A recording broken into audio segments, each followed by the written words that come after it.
And a lot of you, if you come from farming backgrounds, and if you go back a few generations, pretty much all of our farms were diverse and sustainable, even organic often. And then over time, after World War II, and chemicals being sort of a magical thing that you could apply, and have fertilizer that would make the stuff just pop out of the ground, or have things you could magically kill weeds with.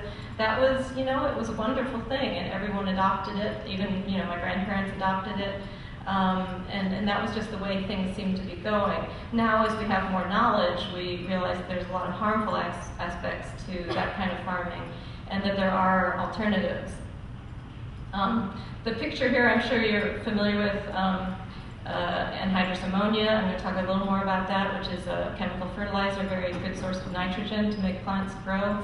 The other is a crop duster. It could be spraying anything, but lately a lot of Illinois farms, I don't know if you've noticed, more and more crop dusters around, and they're mostly spraying fungicides these days, at least where I live, which is a very toxic thing. Also, I put that little globe on fire there because I heard from a UN report that agriculture is the single most damaging environmental activity that we do. Not only us, but all other countries of the world, especially with the kind of slash and burn agriculture that a lot of places practice. So agriculture has a huge effect on our climate and on the environment.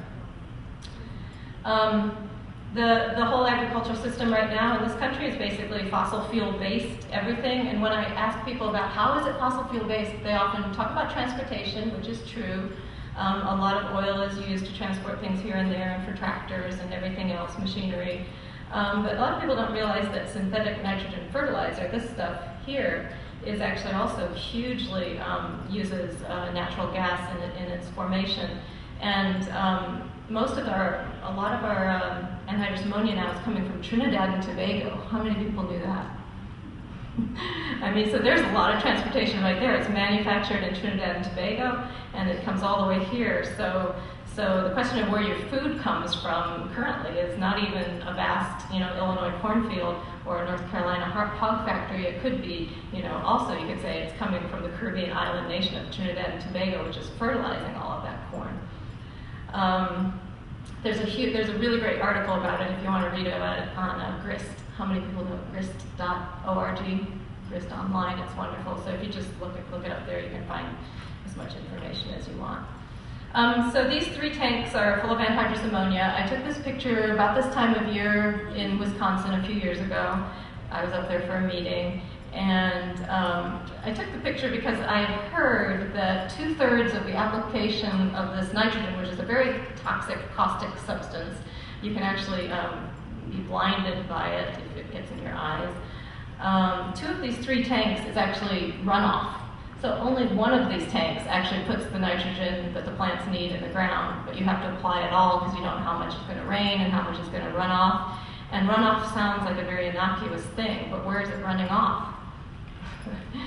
It's running off into streams and into wells, and I'm going to give just a very brief chemistry lesson here. This is the ammonia, anhydrous ammonia. It's very simple with a nitrogen and 3 hydrogens, but keep that in mind because I'm going to show you something else in a minute. And just after I took that picture, I went down the road to a cafe, and this is all for real. And I took this picture. You can see me in the mirror there. It says, water unsuitable for infants, nitrate standard exceeded. And it goes blah, blah, blah about that. It says don't boil the water or you'll make it worse. And it basically says, you can wash your hands here, but don't drink the water, particularly infants and pregnant women, because of the nitrate. Okay, here's the nitrate ion. Any similarities there?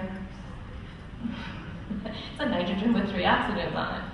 So what happened? Anhydrous ammonia is without water, and then it combines with water, H2O, and it turns into this, which is not good for us in lots of different ways. It can cause blue baby syndrome. It basically is contaminates wells, and it causes a lot of problems in the natural world as well, in our rivers and streams where a lot of other biodiverse life forms live. So basically, there's always a cause and effect. I guess that's sort of the point here, is that you do something and you think, oh wow, I'm fertilizing the soil. Well, you're fertilizing the soil and you're having runoff and you're causing people down the road not to be able to drink the water. And is that a good idea?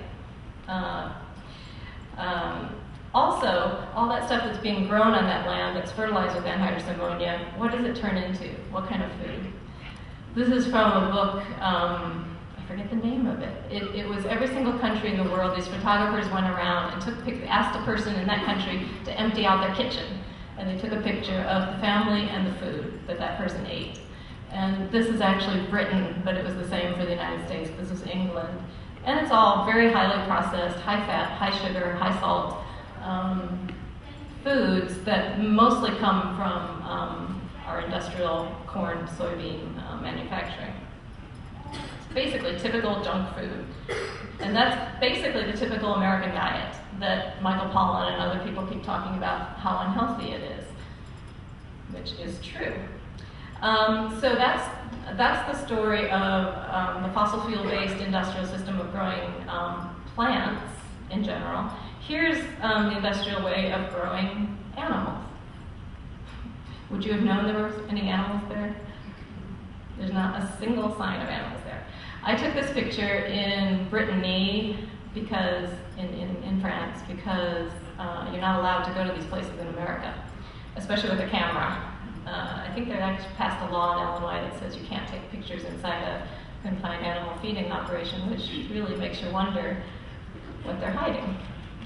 So this is what they're hiding.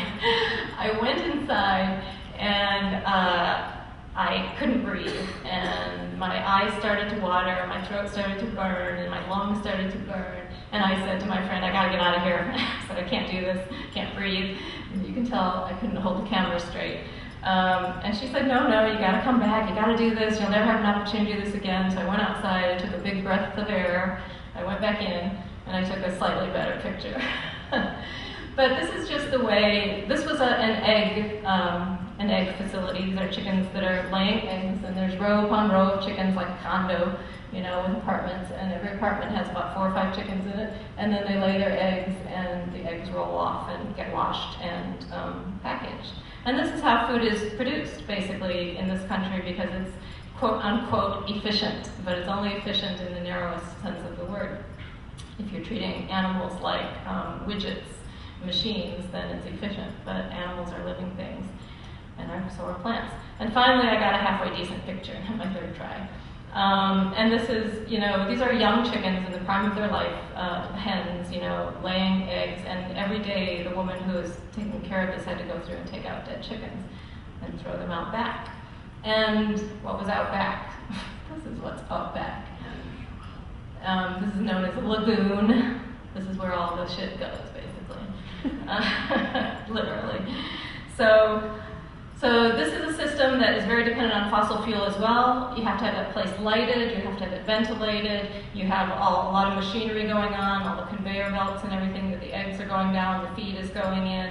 The animals live in there their whole life without seeing sunshine or being able to scratch themselves or take dust bath or have some decent food. Their food is medicated, and that's of course a whole other thing we can go on about later if you want to, is the antibiotics that are required in these places to keep the animals alive, to keep them growing and healthy in very unhealthy conditions. And then there's the lagoon, which can cause lots of problems too in our water sources. Basically, manure is a good thing, and what we've done in our industrial systems, we've turned it into a bad thing, a toxic thing that can leak out into our waterways. So those are my 2 stories about the industrial chemical food system based on fossil fuels, which are not going to last forever. And the next thing I'm going to show is based on the sun. That's the sun. I think that was actually a mistake. One day I took that picture and then I thought, I could use this. So